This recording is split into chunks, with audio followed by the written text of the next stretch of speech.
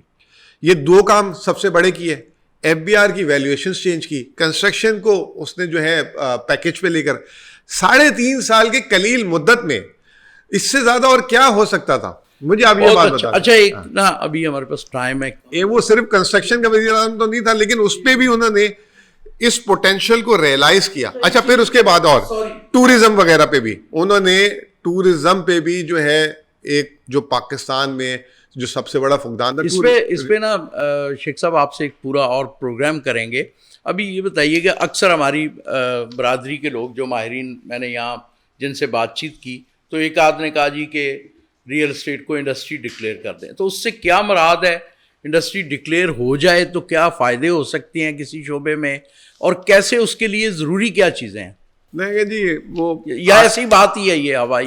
مجھے آج تک یہ سمجھ نہیں آیا کہ انڈسٹری اور نان انڈسٹری, مجھے بھی نہیں آئی, اسی لیے آپ سے پوچھ رہا ہوں کہ انڈسٹری میں کہتے ہیں اس کا ایک وزیر بن جاتا ہے شاید. اچھا ٹھیک ہے, یہی ہے بس. ٹھیک ہے نا, تو وہ ہاؤسنگ اینڈ کنسٹرکشن کی تو ایک وزیر ہوتا ہے, ہاں ٹھیک ہے نا, وہ ہوتی ہے. تو یہ جیسے میں نے کہا یہ ہے ہی صوبائی سبجیکٹ, ٹھیک ہے. اور ہاؤسنگ سے ریلیٹڈ جو 10 انڈسٹری ہیں وہ تو آلریڈی انڈسٹری کے درجے میں ہے نا, سیمنٹ, سریا, یہ وہ ساری چیزیں.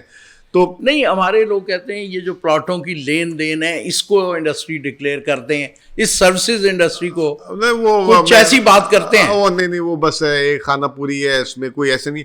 دیکھیں آج بھی ریئل اسٹیٹ پاکستان کی اکانومی کا میجر ڈرائیور ہے, ٹھیک ہے نا, اس کو کوئی وزیر کوئی ادارہ اگنور کر ہی نہیں سکتا. یہ اتنی it's too important to ignore والی انگریزی کا ورڈ ہے, یہ وہ انڈسٹری ہے, ٹھیک ہے نا. کھانے پینے کو اگنور کر سکتے, اس کو کوئی نہیں کرتا.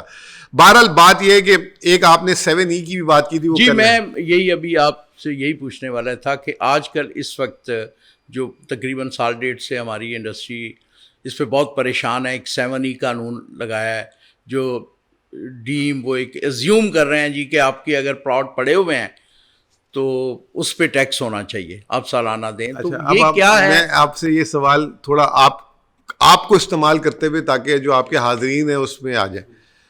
یہ 7E والے زیادہ پریشان شہری ہیں یا دیہاتی ہیں؟ شہری. شہروں میں کون سے شہری ہیں, کون سے علاقے, کون سے شہر ہیں؟ بڑے شہر. ابھی جو میں نے تھوڑی دیر پہلے فرمایا تھا کہ سارا کا سارا ٹیکس کا جو برڈن ہے, یہ ساری کی ساری ویلیویشنز ہیں وہ ان علاقوں میں, یہ 4-6 شہروں کے اندر اور اس کے بھی مین علاقوں میں. اب اس میں 7E میں جو میری ناقص نالج کے حساب سے وہ یہ ہے کہ اگر لینڈ کی قیمت 2.5 کروڑ سے اوپر ہے تو اس پہ لگے گا رینٹل, ڈیم رینٹل ہو جائے گا. ایسا ہی ہے نا؟ جی ایسا ہی ہے. نہیں کچھ دیکھیں بڑی کنفیوژن ہے, کلیئر نہیں. ابھی ایک ہفتہ پہلے میرے آپ کے کامن دوست ایک 80 لاکھ کے فلیٹ کی رجسٹری کروانے گئے ہیں, تو ان کو بھی انہوں نے کہا جی کہ دینا پڑے گا. انہوں نے دیکھیں 80 لاکھ کی رجسٹری کرانے کے مارکیٹ ویلیو پہ انہوں نے اسیس کر رہے ہیں. نہیں اس فلیٹ کی FBR ویلیو 80 لاکھ بنتی ہے. FBR, لیکن جو انہوں نے جو ڈیم رینٹل لگایا ہوا ہے فیئر مارکیٹ ویلیو پہ لگایا ہوا ہے, یہ لگایا ہوا ہے. یہ آپ کنفیوز نہ ہو, اگر وہ فلیٹ مارکیٹ میں 3, 3.5, 4 کروڑ کا بک رہا ہے تو اس کی بیسس پہ وہ کوالیفائی کر گیا ہوا ہے. نہیں انہوں نے وہ کہہ رہے ہیں یہ 80 جو مجھے انڈرسٹینڈنگ ملی 80 لاکھ کا تو قانون ہی نہیں ہے, غلط ہے.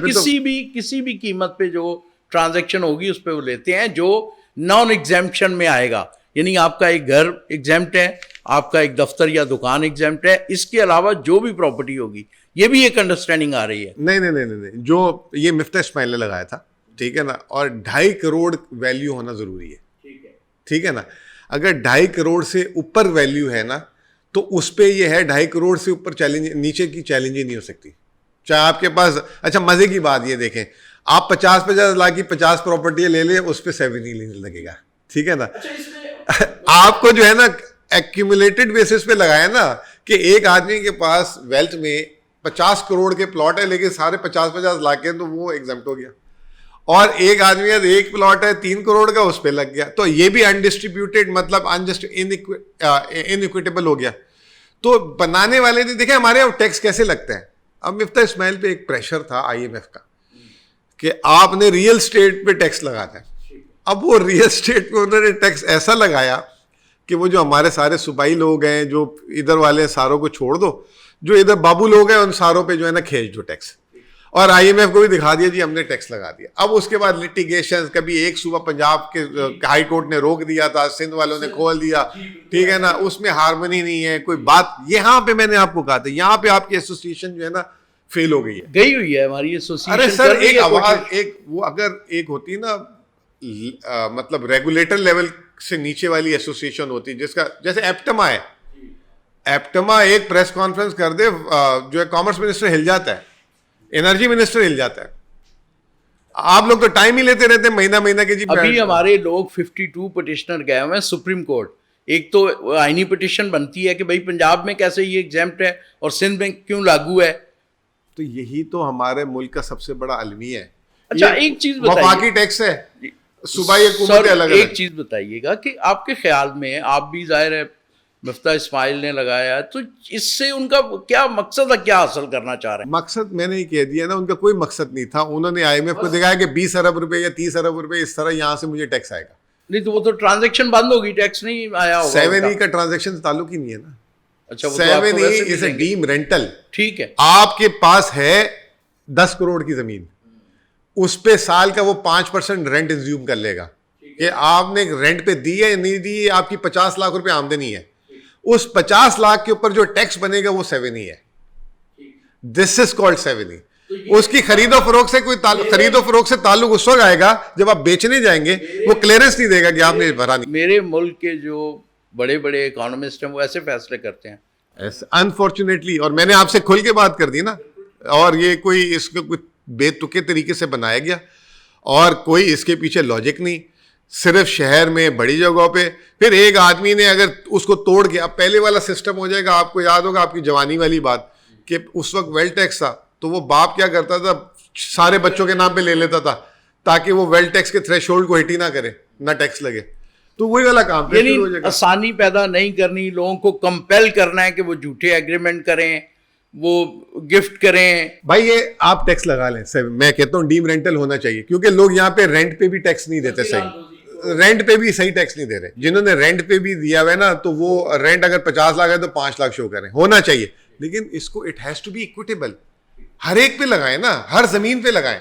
آپ کو پتہ ہے ایک چھوٹی سی اگزامپل آپ بتائیں, 12.5 ایکڑ اگر آپ کا ایگریکلچر لینڈ ہے تو آپ کا 0 ٹیکس ہے. 25 ایکڑ پہ آپ کو 2,500 روپے ٹیکس دینا پورے سال میں, پر ایکڑ یا پورے 25 پہ؟ پورے 25 میں ملا کر 2,500 روپے. اور 50 ایکڑ پہ میں بھول رہا ہوں کوئی 10-15 ہزار. تو 25 ایکڑ تو کئی ایسے بھی ہیں جو کئی اربوں کے بن جاتے ہیں, وہ چھوڑ دیں. اب 25 ایکڑ پہ 2,500 روپے ایک آدمی جس کی 50,000 روپے تنخواہ ہے نا, یا ایک وہ بھی چھوڑ دیں, ایک آدمی جو 5,000 روپے کا پیٹرول ڈالتا ہے نا, اس میں 2,500 روپے ٹیکس بھر رہا ہے. اور 25 ایکڑ لینڈ پہ تو یہ اتنے بڑے انسینٹیو ہیں. جو آپ کو بات کرو نا پارکنگ پلازے, یہ کیوں بنے ہوئے ہیں کہ بھائی جیب سے ہر آدمی کو دیتے ہوئے تکلیف ہوتی ہے. ابھی جلسوں میں یوں پھینک رہے پیسے تاکہ لوگ آئیں, اور جب ان کا ٹیکس لینے جائیں گے, ابھی آپ نواز شریف صاحب کا ٹیکس اٹھا لیں, 8,200 روپے ٹیکس بھرا ہے انہوں نے 3 سال میں. تو بھائی انکم ادھر یہاں پہ جو بچے انڈے دے رہی تھی ان کی زمین جو کروڑوں پہ, اب جو ان کا گھر ہی ہے. اچھا مزے کی بات یہ ہے ان کا, اب گھر آپ نے کہا ایک ایگزمپٹڈ ہے. میں رہتا ہوں 2,000, میری ایک بات سنیں, 2,000 اسکوائر فٹ کے اپارٹمنٹ میں 5 کروڑ روپے ہیں, اور وہ رہتے ہیں 2,000 کنال کے گھر میں. اب وہ 2,000 کنال انہوں نے اپنا پورا گھر ڈکلیئر کر دیا, بے شک اس کے اندر ایگریکلچر بھی کر رہے ہوں, فیکٹری بھی لگائی ہوں, یہ میرا گھر ہے جی, اس کو ایگزمپٹ کر دیا. اور اب یہ تو دیکھیں کیونکہ آپ ایک ان کی مثال نہیں, میں ایک سیاستدان ہوں, ایک حریف پارٹی سے ہیں تو اس لیے, ورنہ دیکھیں بیمار تھے, 200 کنال کا گھر ہے, میں یہ کہہ رہا ہوں کہ کنال پہ بیمار تھے, کیا بیماری میں بندہ کیا کاروبار کر لیتا ہے. سر فیکٹریاں بیچ دی, سب دے دیا تو ایک الگ بات نہیں پتا, لیکن بیمار تو تھے نا ٹیکنیکلی. آپ بہرحال میں میرا اشارہ ان کی طرف نہیں ہے, بالکل صحیح, it's for everyone, it's for everyone. کہ آپ مجھے ایک بات بتائیں نا, 7E آپ نے لگا دیا, آپ نے کہا ایک گھر فری ہے. اب ایک گھر کے سائز کو بھی تو مینشن کریں نا, کہ 2 کنال 4 کنال 6 کنال 2,000 کنال کا گھر بھی اپنے فری کر دیا. وہ کوئی کیپ تو لگا دیں, آزاد معیشت ہے, کوئی 100 ایکڑ پہ رہ لے, تو پھر اتنی دیر سے آپ آزاد معیشت میں کیا پرابلم ہے, پھر آپ کو چلاتے رہتے, تو یہ سوالات ہی نہیں اٹھنے چاہیے آزاد معیشت میں. تو پھر شیخ صاحب یہ بتائیے کہ 1 آدھ منٹ میں آپ کیا سمجھتے ہیں کہ کس طرح اس شعبے کو ریگولرائز کر کے اس کو ملکی معیشت اور ملکی انڈائریکٹلی ملکی ایک سلامتی کے لیے استعمال کیا جا سکتا ہے؟ دیکھیں میں سمجھتا ہوں کہ ریئل اسٹیٹ کو نا دنیا میں جیسے مرکزی بینک ہوتا ہے نا، مرکزی بینک سود کی شرح کو نیچے کرتا ہے، اوپر کرتا ہے، معیشت کو دیکھتے ہوئے کرتا ہے. معیشت اگر اوور ہیٹ ہو رہی ہوتی ہے تو سود کی شرح کو بڑھا دیتا ہے تاکہ لوگ بینکوں میں پیسے رکھیں، خرچ کم کریں. معیشت سلو ہوتی ہے تو نیچے کر دیتا ہے تاکہ لوگ خرچ کریں، معیشت میں رواں دوا ہے. اسی طرح دنیا میں ریئل اسٹیٹ کو بھی بہت سارے جو ملک ہیں نا وہ مرکزی بینک کے طرز پہ چلاتے ہیں. کبھی مارگیج ریٹ ہائی کر دیتے ہیں، کبھی کر دیتے ہیں کہ 1 پراپرٹی 1 مارگیج، دوسری نہیں لے سکتے، دوسری میں لیں گے تو یہ ریٹ لگے گا، تیسری میں لیں گے تو یہ ریٹ لگے گا. تو یہ ہمارے ملک میں اس طرح کے میکینزمز ہونے چاہیے. بعض جگہ جو جیسے ڈیولپ نہیں ہو رہی تو وہاں پہ آپ بالکل ٹیکس فری کر دیں، وہاں پہ ٹرانزیکشن کاسٹ بھی فری کر دیں گے، آپ خرید و فروخت کریں گے تو کوئی بھی ہولڈنگ نہیں ہے. اور بعض جگہوں پہ جہاں بہت کام ہو رہا ہے، جہاں آگ لگی ہوئی ہے، وہاں پہ آپ بڑھا دیں تاکہ وہاں پہ اس کو کول ڈاؤن کیا جائے تاکہ لوگ شفٹ ہوں. تو یہ ہے ہی نہیں، پتہ نہیں کیوں نہیں ہے، آئی ڈونٹ نو. باہر جاتے ہیں سب خرید رہے ہیں، سمجھ رہے ہیں سب کچھ کیا ہوتا ہے، لیکن یہاں پہ جب آتے ہیں بالکل جاہل بن جاتے ہیں، نکمے بن جاتے ہیں، دماغ ہی نہیں استعمال کرتے، بس ڈیلے بنانے میں لگے ہوئے. سب ڈیلر ہیں اس ملک میں، صرف آپ اور ہم نہیں، ہم سارے ڈیلر بن گئے اس ملک میں. تو یہ ہے. شکریہ شیخ صاحب، بہت شکریہ. امید ہے کہ اس سے ہم کچھ اپنے ناظرین کو بتا پائے ہوں گے. میں سر آپ کے آگے ایکسپرٹ تو نہیں ہوں، میں جو بس میرا ایک ایز اے طالب علم جو میں دیکھتا ہوں وہ میں نے بول دیا. ناظرین، کسی سیانے کا کہنا ہے کہ پیسے کی سرکولیشن سوسائٹی میں ایسے ہی ہے جیسے جسم میں، انسانی جسم میں بلڈ سرکولیشن، اگر وہ رک جائے تو فالج ہوتا ہے یا ہارٹ اٹیک ہوتا ہے. اسی طرح اگر 25 کروڑ لوگوں کے وسائل چند گھرانوں، چند طبقات میں رہ جائیں گے تو پھر کیا ہو سکتا ہے، یہ آپ بہتر جانتے ہیں. بہت شکریہ. دیکھیے پاکستانی معیشت کے اہم شعبے، ریئل اسٹیٹ سے وابستہ ماہرین کے تجزیے اور تبصروں پر مبنی پروگرام ریئل اسٹیٹ کی بات اعظم معراج کے ساتھ.